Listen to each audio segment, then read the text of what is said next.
예레미야가 5장을 보겠습니다. 1절에서 18절까지 함께 읽겠습니다.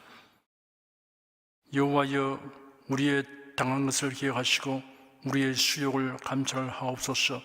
우리 기업이 외인에게, 우리 집들도 외인에게 돌아갔나이다. 우리는 아비 없는 외로운 자식이며 우리 어미는 과부 같으니 우리가 은을 주고 물을 마시며 값을 주고 습을 얻어오며 우리를 쫓는 자는 우리 목을 눌러싸우니 우리가 곤비하여 쉴 수 없나이다. 우리가 애굽 사람과 아수르 사람과 악수하고 양식을 얻어 배불리고자 하였나이다. 우리 열주는 범죄하고 없어졌고 우리는 그 죄악을 담당하였나이다. 종들이 우리를 관할하며 그 손에서 건져낼 자가 없나이다. 광야에는 칼이 있으므로 죽기를 무릅쓰야 양식을 얻사오니 주림의 열기로 인하여 우리의 피부가 아궁이처럼 검으니이다. 대적이 시온에서 부녀들을, 유다각 성에서 처녀들을 욕보였나이다. 방백들의 손이 며 달리며 장로들의 얼굴이 존경을 받지 못하나이다. 소년들이 맷돌을 쥐으며 아이들이 습을 쥐다가 엎드려 지우며 노인은 다시 성문에 앉지 못하며 소년은 다시 노래하지 못하나이다. 우리 마음의 희락이 거쳤고 우리의 무도가 변하여 애통이 되어 싸우며 우리 머리에서 멸류관이 떨어져 싸우니 오호라 우리의 범죄물 남이니이다. 이러므로 우리 마음이 피곤하고 이러므로 우리 눈이 어두우며 시온산이 황무하여 여호가 거기서 노나이다. 바벨론 군대에 의하여 예루살렘이 포위되어 많은 사람이 굶주려 죽고 성이 함락되면서 적군의 손에 처참하게 죽임당하며 한편으로는 포로되어 갔습니다. 이러한 비극적 참상을 목도하고 경험한 예레미야 선지자는 마음에 가득 찬 비탄을 토로하였습니다. 자신이 표현할 수 있는 모든 말로서 그 비극적 상황을 형용하면서 하나님께서 긍휼을 베풀어 주시기를 단언하며 호소하였습니다. 예레미야는 이러한 사태가 다가올 것을 하나님의 계시로 미리 알고 있었습니다. 그리하 이를 막아버리고 무던히 애써 보았지만 헛사였습니다. 그가 왕과 귀족 그리고 온 백성에게 경고하며 권면했지만 오히려 미움의 대상이 되었습니다. 우상을 섬기며 온갖 범죄를 일삼은 자들이 하나님의 심판을 받아서 죽은 후에도 그로 인한 불행은 자손들에게 미칩니다. 그럴지라도 후손들이 각성하고 회개하였더라면 하나님의 긍휼을 입을 수 있을 터이지만 그들도 조상들이나 다를 바 없었습니다. 방백들의 손이 메어 달리며 장로들의 얼굴이 존경을 받지 못하나이다 하였습니다. 백성들의 시임과 존경을 받아야 할 분들의 얼굴이 정오와 멸시를 받는 얼굴이 되고 말았습니다. 19절에서 22절까지 함께 읽겠습니다. 여호와여, 주는 영원히 계시오며 주의 보좌는 세세에 미치나이다. 주께서 어찌하여 우리를 영원히 잊으시오며 우리를 이같이 오래 버리시나이까? 여호와여, 우리를 주께로 돌이키소서. 그리하시면 우리가 주께로 돌아가겠사오니 우리의 날을 다시 새롭게 하사 옛적 같게 하옵소서. 주께서 우리를 아주 버리셨사오며 우리에게 진노하시며 특심하시니이다. 예루살렘 성이 무너지고 성전이 불타버리는 참상으로 인해 피통해하던 예레미야 선지자는 하나님의 영원한 속성과 절대적 주권을 생각하였습니다. 하나님께서 선민 이스라엘과 맺으신 언약을 상기하며 소망을 가졌습니다.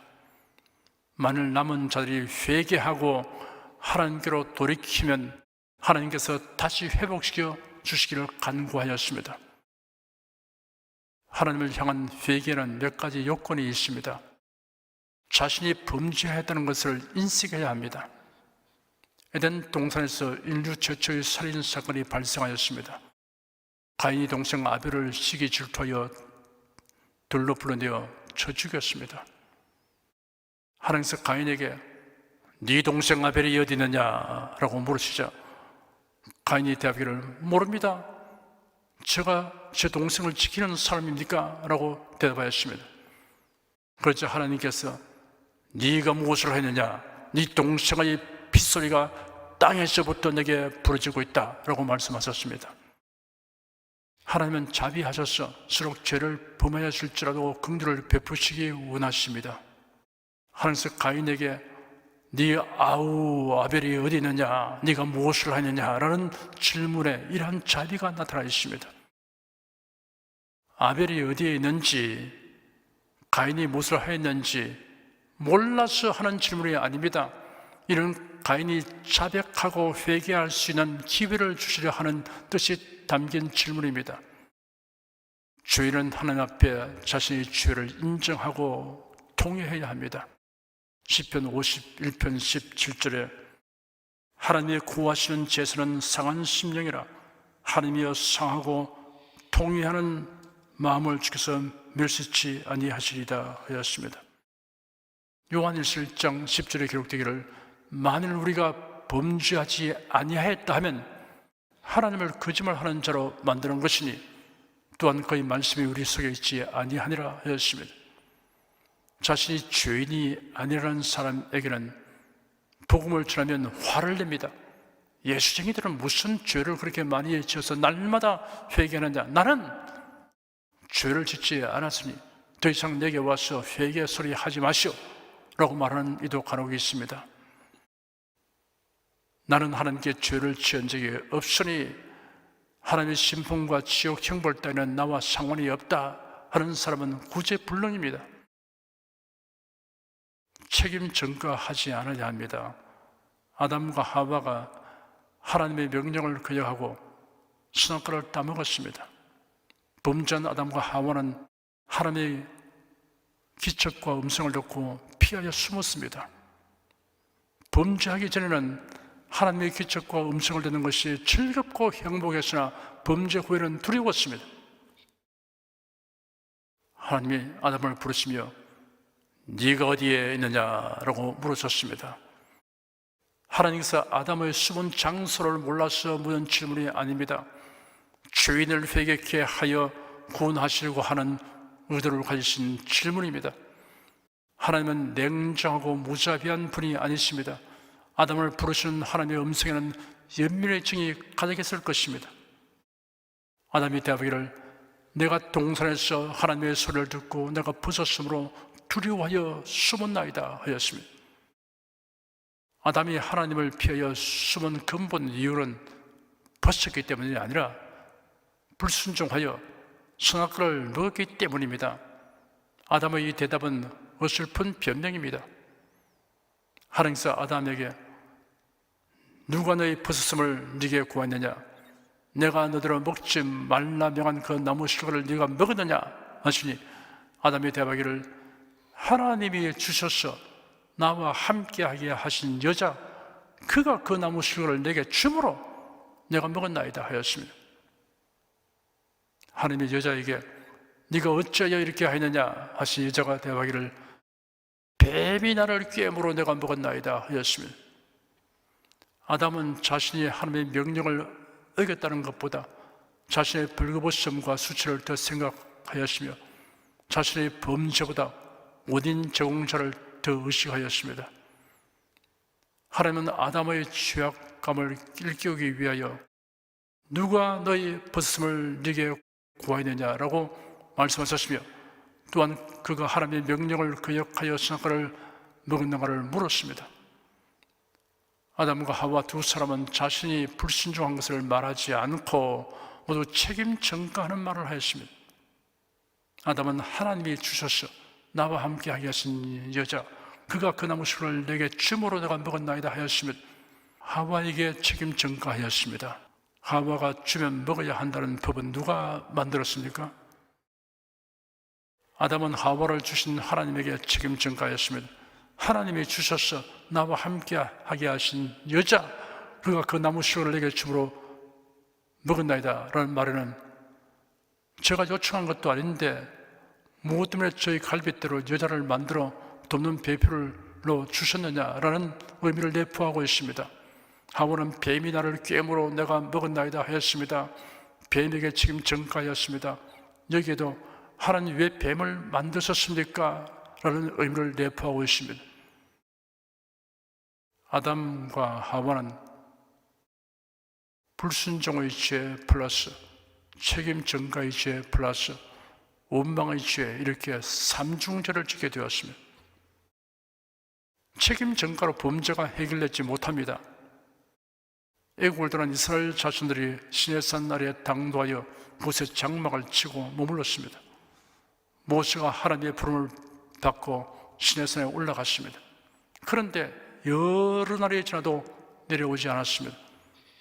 백성들이 아론에게 가서 일어나서 우리를 인도할 신을 만들어 주십시오. 우리를 애굽 땅에서 데리고 나온 이 모세는 어떻게 되는지 우리가 알 수 없습니다 하였습니다.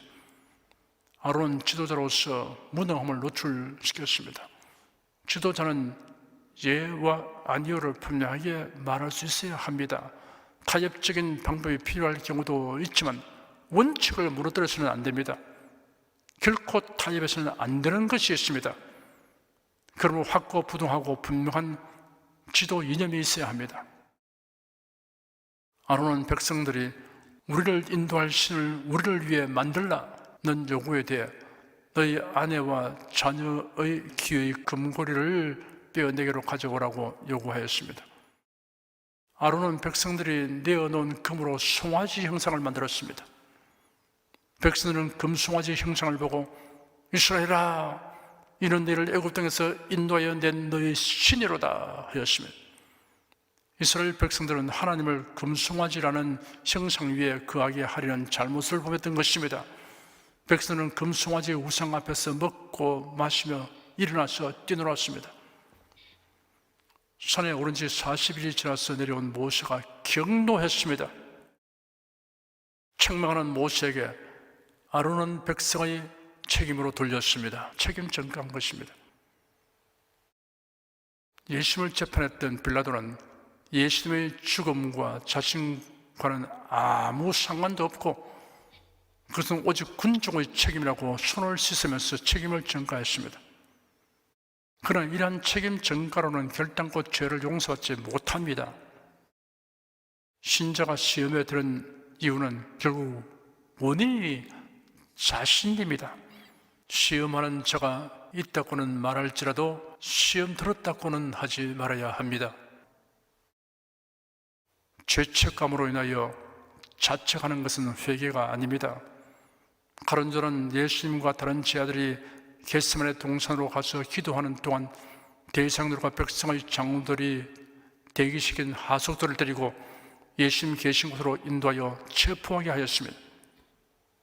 끌려가신 예수님이 신문 바라시고 사형언도를 받게 된 것을 보고서 스스로 뉘우치며 대장들과 장로들에게 그 은전 30개를 도로 갖다 주며 말하기를 내가 무지한 피를 팔아 넘김으로써 죄를 지었소 하니 그들이 말하기를 그것이 우리에게 무슨 상관이냐 네가 알아서 하리라 하였습니다. 그러자 유다가 그 은전들을 성일에 던져버리고 물러가서 자살하였습니다. 진정한 회개의 본보기 중에 베드로가 있습니다. 베드로는 겟세마네 동산에서 예수님이 체포되어 갈 때 멀리서 뒤따라갔습니다. 시몬 바라스는 현장까지 갔습니다. 이날은 6월절 하루 전날이었습니다. 비록 봄이 오긴 했지만 해발 760m 정도에 있는 예루살렘의 새벽 공기는 매우 싸늘했습니다. 그 추위 때문에 들에 있던 종과 하석들이 숯불을 피웠습니다. 숯불 가까이로 가서 예수님이 시몬 바라시는 모습을 보는 베드로의 마음에 두려움이 엄습했습니다. 문 지키는 여종이 베드로에게 말하기를 당신도 이 사람의 제자 중 하나가 아니냐 하였습니다. 나는 아니다 라고 베드로는 즉각 부인하였습니다. 성경은 베드로가 3번이나 부인하는 장면이 소상하게 기록되어 있습니다. 베드로가 3번째 부인할 때 달기 울었습니다. 겟세마네 동산에 오르기 전에 베드로에게 네가 닭 울기 전에 3번 나를 부인하리라 하시는데 베드로는 그 말씀이 생각났습니다. 그럼 바깥으로 나가서 통곡하였습니다. 베드로는 자책하고 주님을 떠나간 것이 아니었습니다. 그는 예수님이 십자가에 못 박히신 현장과 무덤에 장사된 현장까지 갔습니다. 막달라 마리아가 전해주는 예수님의 부활 소식을 듣고 무덤으로 달려갔습니다. 부활하신 예수께서 이른 아침 새벽가에 오셨을 때 고기잡이 하던 제자들이 노를 지어 해변으로 갔으나 베드로는 곧 바다에 뛰어들어 헤엄쳐서 먼저 예수님 앞으로 나아갔습니다. 그리고 예수님과 대화해서 예수님을 향한 사랑을 고백하였습니다. 베드로는 순교당하는 그날까지 주 예수 그들을 변함없이 사랑하였습니다. 베드로는 두려움에 사로잡혀 사람들 앞에서 예수를 모른다고 부인하였습니다. 자신의 의지가 연약하여 저지른 일입니다. 그러나 자신이 지은 죄를 인정하여 통곡했습니다. 그리고 예수님께로 돌아와서 주님을 향한 사랑을 고백하고 사명을 부여받았습니다. 순교하는 날까지 충성되게 사명 수행을 하였습니다. 범죄한 것을 알고 마음 아파하며 하나님께 자백해야 합니다. 그리고 주님의 용서를 받아들이고 더욱 주님을 잘 섬겨야 합니다. 이것이 지정의를 갖춘 전인적인 회개입니다. 예레미야 선지자는 범죄한 유다 백성에 대한 하나님의 외면과 진노가 심대한 것이 오히려 철저한 각성과 회개를 초래하게 되는 원인이 될 수도 있다는 긍정적 생각을 하였습니다. 환난을 통하여 회개하기만 하면 하나님의 긍휼을 입어 회복될 것을 생각하고 절망되신 소망을 가지고 간구하였습니다. 회개와 용서라는 은총을 베푸신 하나님을 찬양합니다. 기도하겠습니다. 하나님은 사랑이 무한하셔서 범죄한 인생들을 구원하시려고 회개할 수 있는 은혜를 베풀어 주니 감사드립니다. 회개가 무엇인가를 확실하게 알도록 성경의 여러 부분과 여러 모양으로 계시되었고 실질적인 예가 기록된 것을 살펴보며 하나님의 자상하심에 감사하고 감격합니다. 하나님의 뜻을 거슬러 행하지 않는 것이 최선이지만 우리의 의지가 연약하여 치우쳐 행한 경우는 지체 없이 회개하도록 성령께서 이끌어 주시옵소서. 주 예수 그리스도 이름으로 기도드립니다. 아멘.